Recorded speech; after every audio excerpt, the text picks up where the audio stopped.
Nous vous invitons à vous abonner si ce n'est pas encore fait, à activer la cloche pour être au courant de nos prochaines vidéos, à nous suivre sur nos réseaux Facebook, Instagram, adventiste.mq. Bon visionnage et prenez soin de vous. Chers auditeurs, c'est avec plaisir que je vous retrouve autour de la parole du Seigneur.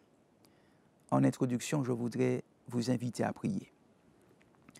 Notre Dieu, notre Père, nous voulons te remercier pour la vie que tu nous accordes, avec aussi l'opportunité de pouvoir plonger nos regards dans ta parole. Merci d'éclairer notre cœur. Merci d'ouvrir notre intelligence. Enseigne-nous en ce soir par ta parole. Nous t'avons prié au nom de Jésus-Christ. Amen. Le livre des Proverbes, au chapitre 11, verset 1er, nous dit ceci. La balance fausse est en horreur à l'Éternel, mais le poids juste lui est agréable. Chers auditeurs, quel effet cela vous fait-il de savoir que Dieu a en horreur certaines choses? Je vous avoue que j'éprouve un sérieux malaise à l'idée que Dieu puisse avoir en horreur certaines choses. Le Dieu auquel je suis habitué, c'est le Dieu de la joie de vivre, c'est le Dieu de la patience, c'est le Dieu d'un amour incommensurable. Il m'est donc un peu difficile de faire entrer dans ce beau cadre le fait que Dieu puisse ressentir de la répugnance. Avant de considérer ces choses dont Dieu a horreur, définissons ce terme « avoir en horreur ». Selon certains dictionnaires, avoir en horreur, par exemple, quelque chose, c'est détester au plus haut point cette chose. C'est haïr, c'est détester absolument cette chose. C'est le trouver répugnant. Certaines personnes ont, par exemple, en horreur, certaines bestioles, certains animaux comme les crapauds, les ravets, les souris, les araignées ou les lézards, etc. Et je vois que cela vous parle. Malheureusement, nous connaissons des personnes qui ont en horreur d'autres personnes, pour toutes sortes de raisons. Avoir en horreur ou éprouver de la répugnance, à un niveau ou à un autre, dans tel ou tel contexte, ceci fait partie du vécu humain. Peut-être que vous qui m'écoutez avez en horreur autre chose que les animaux ou certaines personnes. La répugnance peut être accompagnée de sensations désagréables, de l'envie de s'éloigner au plus vite de ce qui nous dégoûte, d'oublier rapidement cette situation pénible. Quand on est dégoûté par quelque chose, eh bien, on a parfois envie de vomir. La Bible dit que Dieu a en horreur plusieurs choses. Lisons ensemble le livre des Proverbes, chapitre 6 et le verset 16. Proverbes, chapitre 6, verset 16. Je lis ce qui suit. Il y a 6 choses que est l'Éternel. Il y en a 6. Et même 7 qu'il a en horreur. Les yeux hautains, la langue menteuse, les mains qui répandent le sang innocent, le cœur qui médite des projets iniques, les pieds qui se hâtent de courir au mal, le faux témoin qui dit des mensonges et celui qui excite des querelles entre frères.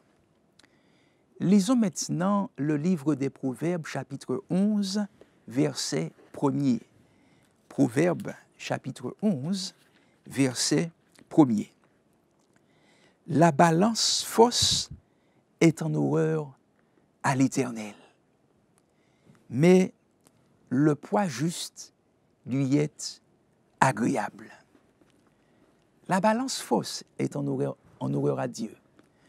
Autrement dit, Dieu a en horreur la pratique de la malhonnêteté. Dieu a de la répugnance pour tout ce qui s'apparente à de la canaillerie, de la corruption, de la déloyauté, de la falsification.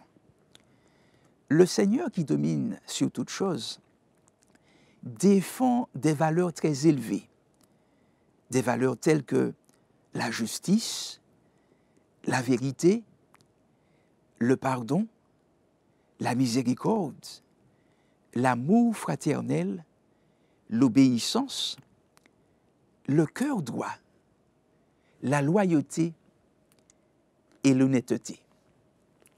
L'honnêteté est une valeur très chère à Dieu. Malheureusement, c'est avec une très grande déception, une très grande tristesse, que nous notons, que nous observons le manque d'honnêteté dans ce monde. Un poète très connu, M. Aimé Césaire, a écrit dans son fameux discours sur le colonialisme qu'un peuple qui ruse avec ses principes est un peuple moribond.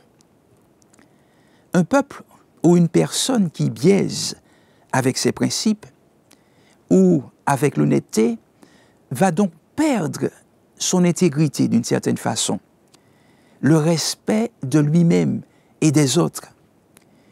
Il n'y a pas plus grand danger que d'interagir avec quelqu'un qui utilise la malhonnêteté comme un mode de vie.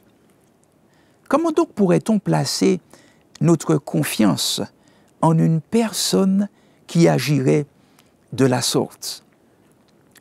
Nous nous sentirions dans une perpétuelle insécurité, ne sachant pas quel sera le prochain mauvais coup que jouera cette personne. Essayez d'imaginer, par exemple, un patron qui doit gérer un employé malhonnête, un employé qui ne fait pas toutes ses heures de travail, un employé qui applique le principe de débrouiller pas péché, qui vole les matériaux, qui subtilise les ustensiles ou quelque autre élément appartenant à son patron, à l'entreprise, au lieu de travail. Quelle serait la situation du patron et de son entreprise?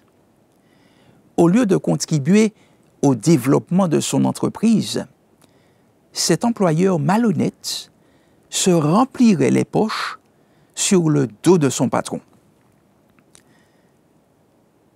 Que c'est merveilleux d'avoir au sein de sa boîte des employés qui se distinguent non seulement par leurs compétences, mais aussi par leur intégrité, leur loyauté, par leur honnêteté.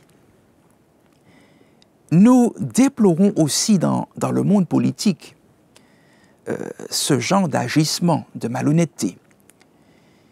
Nous déplorons qu'il y ait dans le monde politique un tel taux de malhonnêteté chez des gens qui sont censés nous représenter, des gens pour lesquels nous votons, en qui nous avons placé une certaine confiance.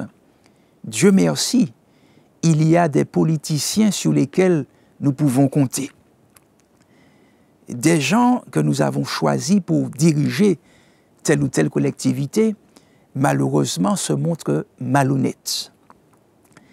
Nous sommes déçus de voir certains d'entre eux perdre de vue ce qu'est la moralité, l'éthique, la véracité et l'intégrité.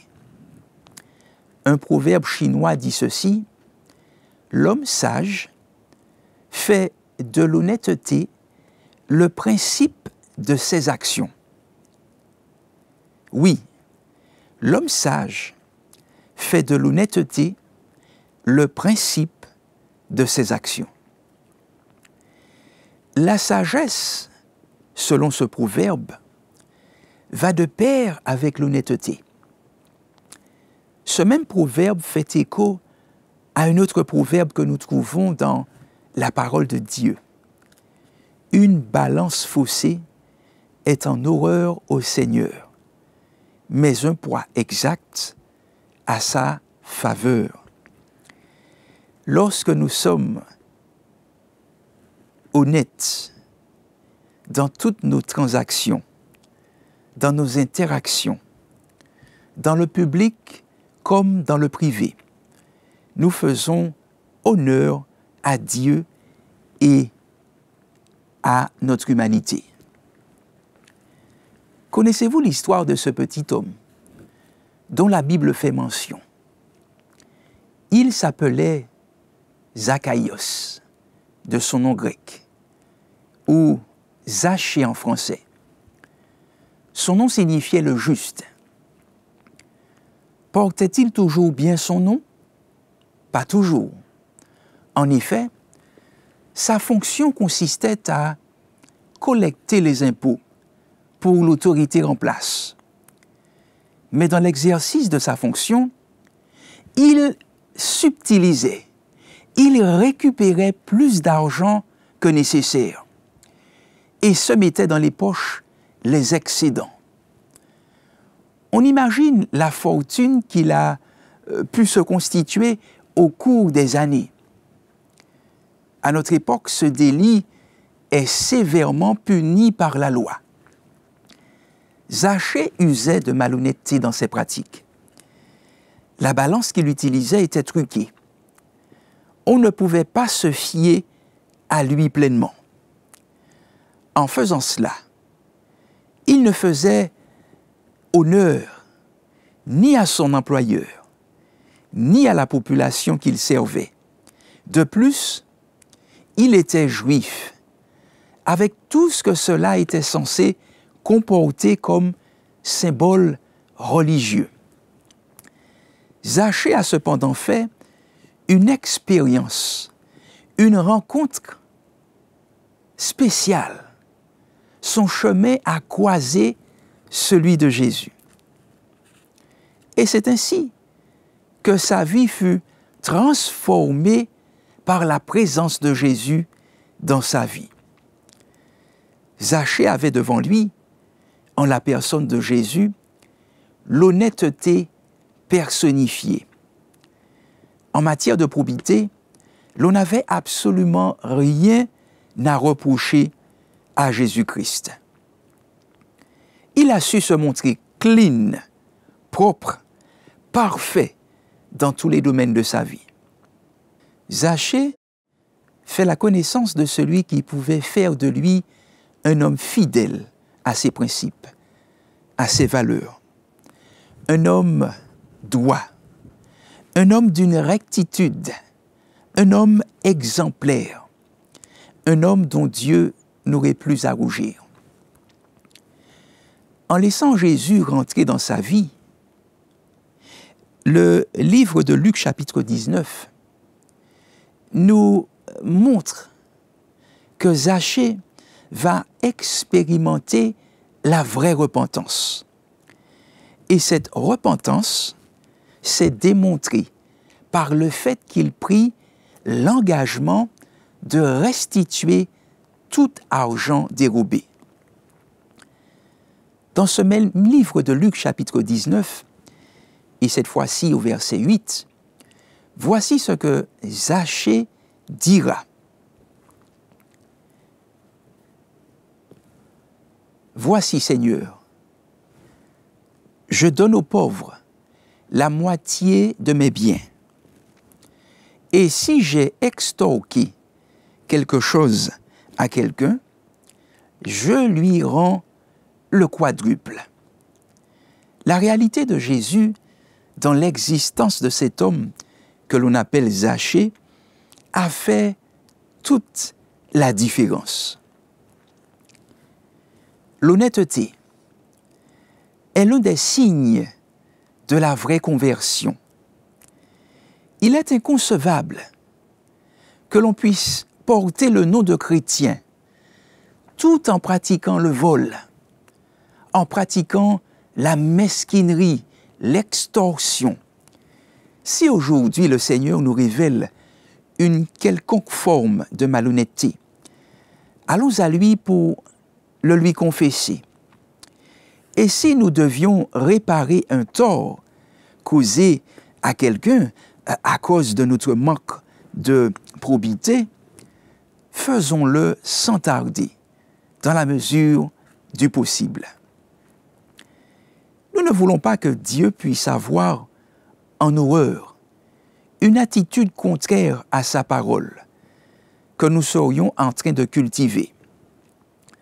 Prions Dieu pour tous les coins et recoins de notre âme qui sont encore pollués par une quelconque pratique en désaccord avec sa volonté. Prions Dieu pour tous les coins et recoins de notre âme afin que cette âme puisse être nettoyée de toute impureté. Prions pour que nous soyons totalement éclairés par la lumière de sa grâce. Aucune ombre de duplicité ne doit s'y trouver, car nous sommes soit enfants de Dieu ou nous aspirons à le devenir par sa puissance, ou nous sommes les enfants de l'ennemi de Dieu. Vous êtes le sel de la terre, a dit Jésus dans le livre de Matthieu, chapitre 5, verset 13. Mais si le sel perd sa saveur, avec quoi la lui rendra-t-on? Il ne sert plus qu'à être jeté dehors et foulé aux pieds par les hommes. Vous êtes la lumière du monde. Une ville située sur une montagne ne peut être cachée. Et on n'allume pas une lampe pour la mettre sous le boisseau, mais on la met sur le chandelier. Et elle éclaire tous ceux qui sont dans la maison. Que votre lumière luise ainsi devant les hommes, afin qu'ils voient vos bonnes œuvres et qu'ils glorifient votre Père qui est dans les cieux. Bien que l'honnêteté fasse sérieusement défaut dans ce monde, nous voulons être des porteurs de lumière, en vivant de manière droite et juste. Que le Seigneur nous aide à pouvoir constituer des exemples pour la société et que nous soyons connus pour notre probité, pour notre honnêteté. Si tel est notre désir, que nous restions honnêtes, je voudrais vous inviter à prier. Notre Dieu, notre Père, merci de nous rappeler l'importance d'être fidèles dans les petites comme dans les grandes choses. Aide-nous à être des hommes et des femmes honnêtes, que nous fassions preuve de probité, que nous utilisions des mesures justes, une balance juste dans nos transactions, dans nos rapports interpersonnels. Si nous n'étions pas honnêtes, donne-nous de l'être, et si nous le sommes, permets-nous de le rester. Nous te prions au nom de Jésus-Christ. Amen. N'oubliez pas de vous abonner si ce n'est pas encore fait, de liker et de partager avec vos amis si cela vous a plu. À bientôt pour une prochaine vidéo.